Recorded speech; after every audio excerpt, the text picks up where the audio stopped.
Hello friends, welcome to this channel UPSC and OPSC.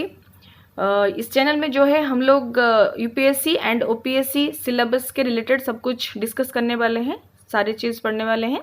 तो पहले जो है हमारा बेसिक बनता है सारे एनसीईआरटीज़ जो है यूपीएससी में जितना मायने रखता है उतना ही सारे state level civil service exam के लिए मायने रखता है।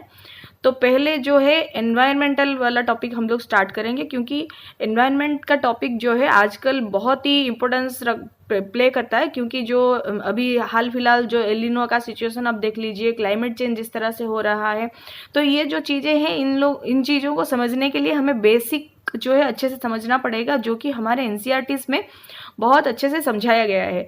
तो उसके लिए हमें एनवायरनमेंट एंड ज्योग्राफी वाला सेक्शन जो है अच्छी तरह से कवर करना चाहिए। और उसमें से जो है हमारा कोई सब्जेक्ट से कम या बहुत क्वेश्चन आता है, लेकिन एनवायरनमेंट एंड ज्योग्राफी जो है, क्योंकि ये हाल फिलहाल बहुत ही टॉपिक में रहता है, करंट टॉपिक में रहता है, तो इसमें से चाहे आप प्रीलिम्स की बात लीजिए या फिर मेंस का बात लीजिए, चाहे इंटरव्यू में आप बैठने जाइए, जहाँ पे भी आपको क्वेश्चंस इसमें से बहुत सारे एक्सपेक्ट किए जा सकते हैं। तो इसीलिए हम लोग एनवायरनमेंट से पहले शुरू करते हैं। इसमें जो है हम लोग एक्सक्लूसिवली एनसीईआरटीज़ को कवर करेंगे। एनसीईआरटी वो भी सारे बुक के हिसाब से नहीं है, ये समरी होता है उसका। तो सारे एनसीईआरटीज़ का जो भी वैल्यूएबल पॉइंट है एग्जाम पॉइंट ऑफ व्यू से, उस चीज़ को हम लोग यहाँ पे कवर करेंगे। तो चलिए स्टार्ट करते हैं एनवायरमेंटल वाला टॉपिक। और ये हमारा बहुत ही मतलब mains and prelim point of view से बहुत ज़्यादा इंपॉर्टेंट होता है, तो इसको अच्छी तरह से समझने की कोशिश करिएगा। तो एनवायरनमेंट जो है नेचुरली हमारा जो एनसीईआरटीज़ में दिया गया है उसमें 3 कंपोनेंट्स हम लोग पढ़ने वाले हैं। एक तो है नेचुरल रिसोर्सेस हमारे पास क्या है एनवायरनमेंट में, और इसका हम लोग मैनेजमेंट कैसे करने वाले हैं। मैनेजमेंट मतलब जो नेचुरल रिसोर्सेस अवेलेबल है वो सीमित है, यानी कि फिक्स्ड है, उसको जो है हम लोग मतलब एकदम फ्रूटफुली उसका मैनेजमेंट करके यूज़ करना चाहिए। ऐसा नहीं कि फ्रीली अवेलेबल है तो उसका वेस्ट हम लोग करें, बहुत ही देख के समझ के उसको यूज़ करना चाहिए और हमारा एनवायरनमेंट जो है सुरक्षित रहे। और फिर दूसरा जो पॉइंट है, एनवायरनमेंट के बारे में जानेंगे कि हमारा एनवायरनमेंट क्या है, इसका कंपोनेंट क्या हो सकता है, इसमें कौन कौन रहता है, और इसमें बैलेंस कैसे बनाए रहता है, कैसे बारिश होता है, और कैसे फूड का साइकिल मेंटेन होता है, कैसे हम लोगों को खाना मिलता है, हम लोग किसके ऊपर डिपेंडेंट है, वगैरह वगैरह। तो ये सब चीज़ें जो है हमें एनवायरनमेंट पढ़ने से पता चलेगा। फिर तीसरा जो पॉइंट है, इम्प्रूवमेंट इन फूड रिसोर्सेस। तो हमारा जो फूड का रिसोर्सेस है, जो भी हम लोग खाते हैं, वो रिसोर्सेस कहाँ से आता है, कैसे हम लोगों को फूड मिलता है खाने के लिए, और उसमें क्या इम्प्रूवमेंट हो सकती है। ऐसे तो हम लोग अभी तो जान ही रहे हैं कि हमारा पॉपुलेशन कितनी ज़्यादा ग्रो कर चुका है, और आगे कितना स्पीड से वो ग्रो करने वाला है और कर भी रहा है। जो कि हमारा, जैसे कि आप लोग जानते होंगे कि हमारा वर्ल्ड का जो पॉपुलेशन था वो 8 बिलियन था, जो कि अभी 9.7 बिलियन तक पहुंच चुका है।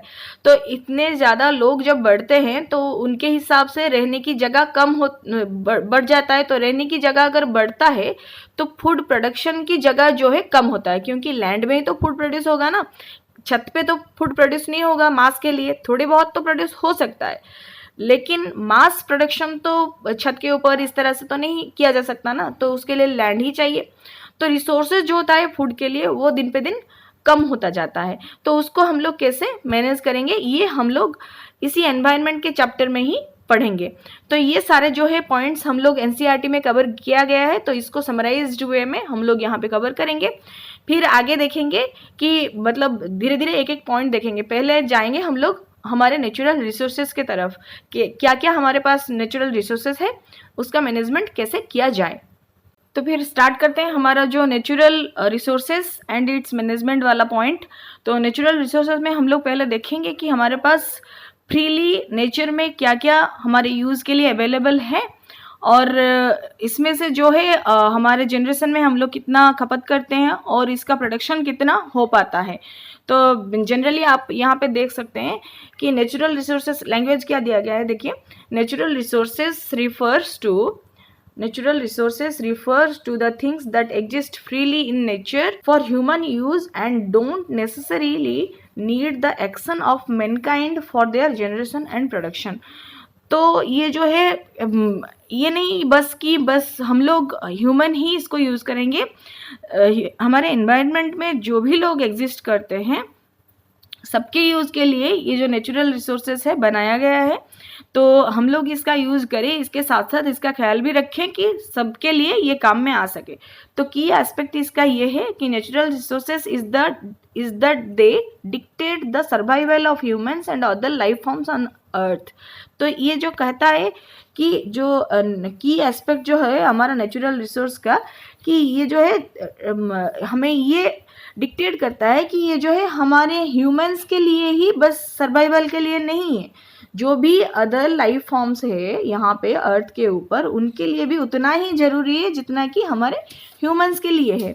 तो ये वही एस्पेक्ट जो है प्रूव करता है कि हम जो भी रिसोर्सेज हमारे पास अवेलेबल है उसको सोच समझ के यूज़ करें।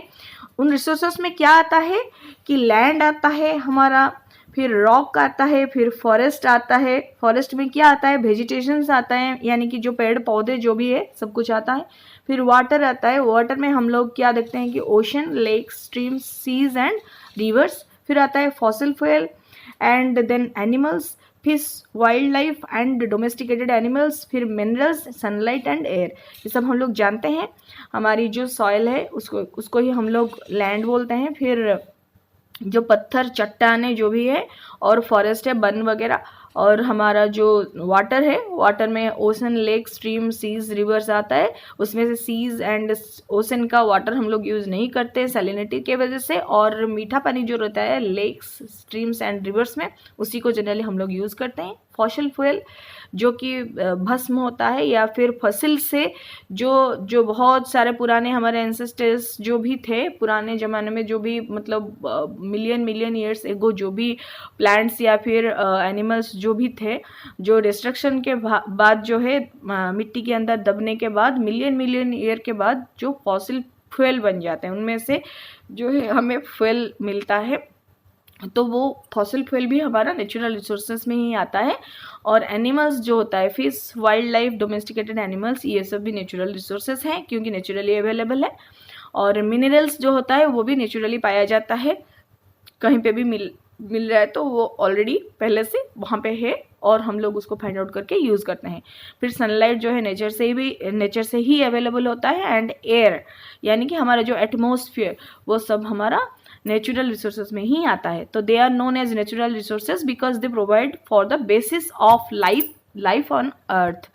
तो ये जो नेचुरल रिसोर्सेज है क्यों इतना ज़रूरी है, क्योंकि ये जो है लाइफ को एग्जिस्ट करने में हेल्प करता है। इन्हीं की वजह से जो है अर्थ के ऊपर, हमारी धरती के ऊपर लाइफ बन पा रहा है या फिर लाइफ एग्जिस्ट कर पा रहा है या फिर लाइफ जिंदा है।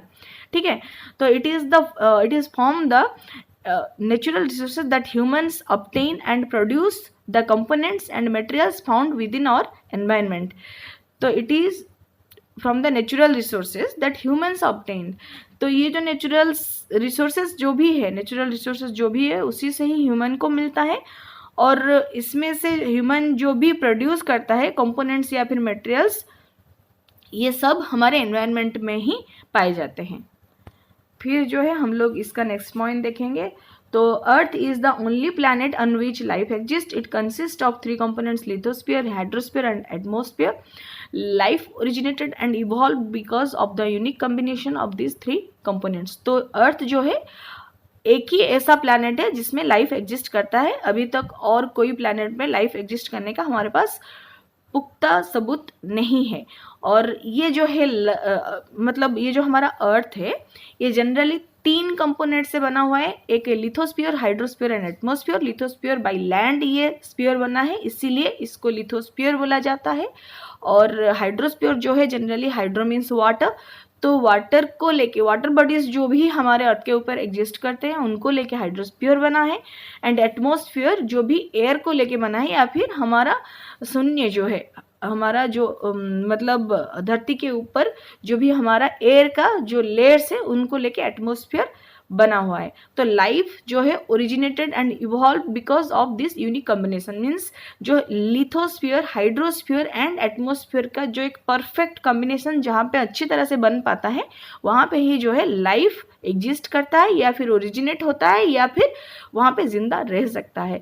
तो the lithosphere, hydrosphere and atmosphere are non living components of the environment and are known as abiotic.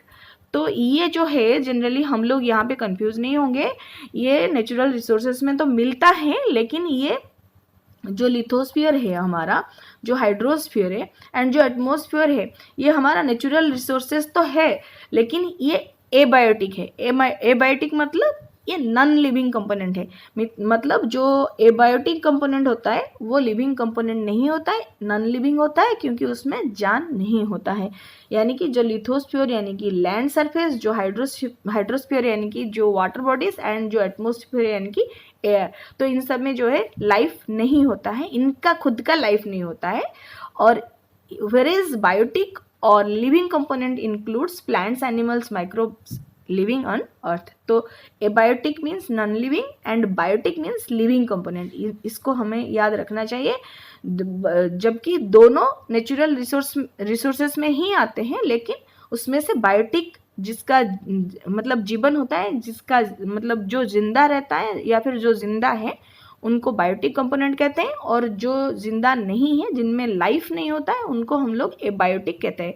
तो बायोटिक लिविंग कंपोनेंट में क्या आता है? प्लांट्स आता है, एनिमल्स आता है, माइक्रोब्स आता है। जो छोटे छोटे माइक्रोब्स आंखों को दिखते नहीं है फिर भी अर्थ के ऊपर एग्जिस्ट करते हैं, ये सब जो है हमारा लाइव कंपोनेंट यानी कि बायोटिक कंपोनेंट में आते हैं। जबकि हमारा लिथोस्फीयर, एटमॉस्फेयर, हाइड्रोस्फीयर जो है एबायोटिक कंपोनेंट में आता है। फिर a constant interaction between the abiotic and biotic component of the biosphere results in the transfer of food and energy which makes it a dynamic but stable system. The biosphere is the biggest biological system. It consists of smaller functional units known as ecosystems or ecological systems. तो ये जो biotic and abiotic होता है component जो भी रहता है, मतलब जो living and non living component जो भी है हमारे मतलब एनवायरनमेंट में, इनमें जो होता है हमेशा transfer of food and energy चलता रहता है। मतलब ये एक दूसरे को फूड एक्सचेंज करते हैं एंड एनर्जी भी एक्सचेंज होता है फूड के थ्रू से ही।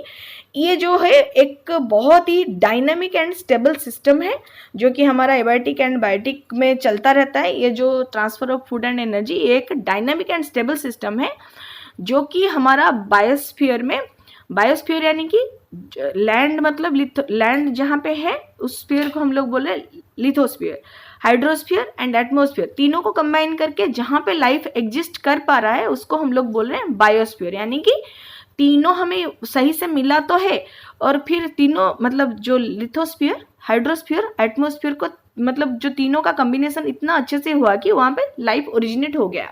तो वो लाइफ को मिला के, उन तीनों को मिला के हमारा वहाँ पे जो सर्कल बनता है उसको हम लोग बोलते हैं बायोस्फीयर, क्योंकि वहाँ पे लाइफ एग्जिस्ट कर गया। तो it consist of a smaller functional unit. तो ये जो बायोस्फीयर है हम लोग जो है इसको बहुत ब्रॉड एरियाज में कवर करेंगे तो उसको बायोस्फीयर बोलेंगे। जैसे कि सारे लैंड जो सरफेस है हमारा अर्थ का उसको हम लोग लिथोस्फीयर बोल दिए क्योंकि सारे लैंड उसके अंदर आ गए, और सारे वाटर बॉडीज हाइड्रोस्फीयर के अंदर आ गए। सारा हमारा जो एयर कवरेज है अर्थ के चारों तरफ वो सब एटमॉस्फेयर में आ गए। उस तरह से जितना भी हमारा लिविंग बींग्स एग्जिस्ट कर रहे हैं अर्थ के ऊपर, तीनों स्फीयर को कंबाइन करके उस सारे चीज़ जो है बायोस्फीयर के अंडर तो आ गए, लेकिन इसका फंक्शनल यूनिट जो है हम लोग इंडिविजुअली अगर सिस्टम के हिसाब से देखेंगे, अगर different area, different location, different components का अवेलेबिलिटी देखेंगे, क्लाइमेट के हिसाब से देखेंगे तो डिफरेंट इकोसिस्टम हमें देखने को मिलेगा, डिफरेंट यूनिट्स देखने को मिलेगा, छोटे छोटे बायोस्फीयर का फंक्शनल यूनिट हमें देखने को मिलेगा जिसको हम लोग इकोसिस्टम कहते हैं या फिर इकोलॉजिकल सिस्टम कहते हैं। तो ये इकोसिस्टम बहुत ही इंटरेस्टिंग चीज़ होता है। तो जनरली हम लोग इकोसिस्टम के बारे में बहुत ही अच्छे से पढ़ेंगे। जो इकोसिस्टम होता है ये आपको याद रखना है कि इकोसिस्टम जो होता है फंक्शनल यूनिट होता है हमारा बायोस्फीयर का। बायोस्फीयर क्या है? बायोस्फीयर जो है तीनों लिथोस्फीयर और हाइड्रोस्फीयर और एटमॉस्फेयर को कंबाइन करके जहाँ पे लाइफ ओरिजिनेट कर गया उस सबको मिला के हमारा बायोस्फीयर बनता है। Means lithosphere plus hydrosphere plus atmosphere plus life, तो बायोस्फीयर बन गया। बायोस्फीयर यानी कि ब्रॉड सेंस में आ गया, तो ऑल ओवर अर्थ में हमारा जो भी लाइफ एग्जिस्ट कर रहा है सबको बायोस्फीयर बोला जा रहा है। उसका जो एक फंक्शनल यूनिट होता है, वो फंक्शनल यूनिट को हम लोग क्या बोलते हैं, इकोसिस्टम या फिर इकोलॉजिकल सिस्टम। तो इकोसिस्टम क्या है हम लोग अच्छे से देखेंगे नेक्स्ट लेसन में। मतलब यहाँ तक हम लोग जो भी कवर किए हैं, थोड़ा सा इंट्रोडक्शन पार्ट है, इसको अगर अच्छे से क्लियर हो जाता है तो अच्छी बात है। अगर कोई डाउट है तो आप पूछ सकते हैं।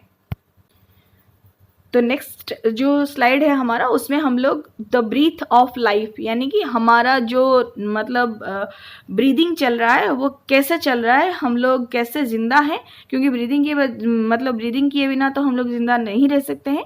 तो कैसे हम लोग ज़िंदा है, कैसे दूसरे एनिमल्स भी ज़िंदा है।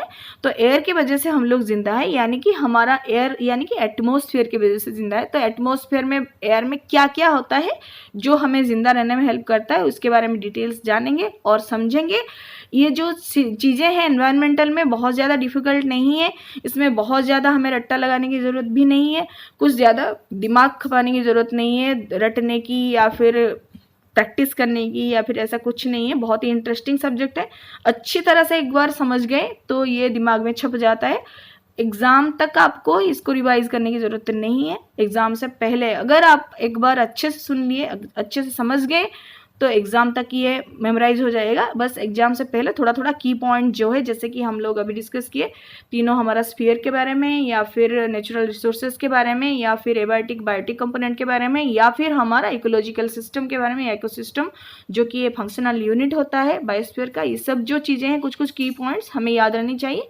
नहीं रहता है तो थोड़ा थोड़ा रिवीजन ज़रूरी है, नहीं तो ये बहुत ही इंटरेस्टिंग सब्जेक्ट है, बहुत ईजी चैप्टर भी है और बहुत अच्छे से याद रह जाएगा, लेकिन बहुत मार्क फेचिंग भी है।